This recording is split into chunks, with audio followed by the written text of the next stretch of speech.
sa crack paper sa 2 kilong beef. Yan. Magic. Lagyan natin siya.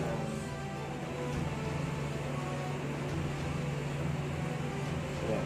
30 grams lang na magic. Kung meron kayong aji, mas maganda kung may aji. Soy sauce guys. Soy sauce to guys. Lagyan natin. Ayan guys, mga 100 grams na.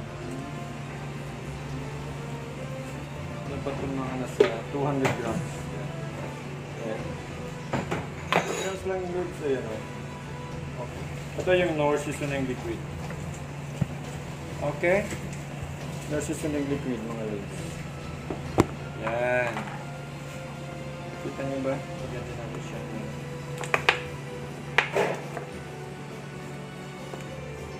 100 grams lang.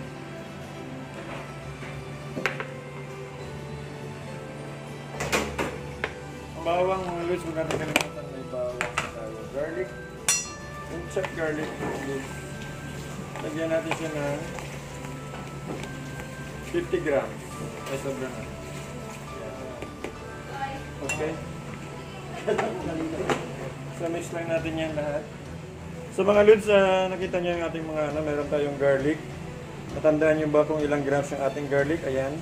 Tapos yung ating crack paper. Tapos meron tayong magic syrup. Guys, kung meron kayong Ajinomoto, mas better na Ajin gamitin niyo.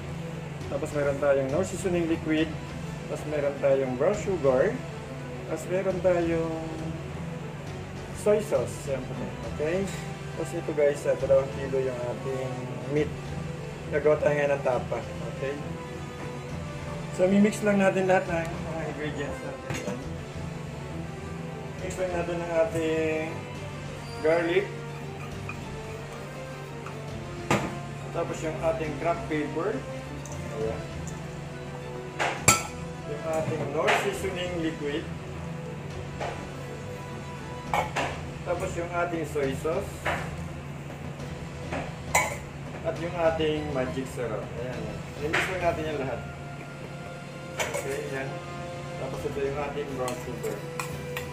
Yan lang. I-mix lang natin yan lahat. Tapos haluin lang natin. Guys, sa ating mga kamay ang sarap. Kaya haluin natin ang kamay yan. Ayan. Ganyan. Ano lang to? Local lang to na karne ng baka. Sa palengke lang to. Para makatipid-tipid kayo guys, pang negosyo to. Kung gusto niyo mag-negosyo ng beef tapa, gayahin yung recipe ni Summer Chef TV. Yan po.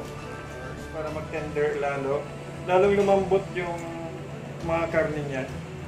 Lumambot. Nagpapatulong po yung ating mga ingredients, mga sangkap pampalambot ng ating karne. Kaya po yan ay minamarinate na mga chef.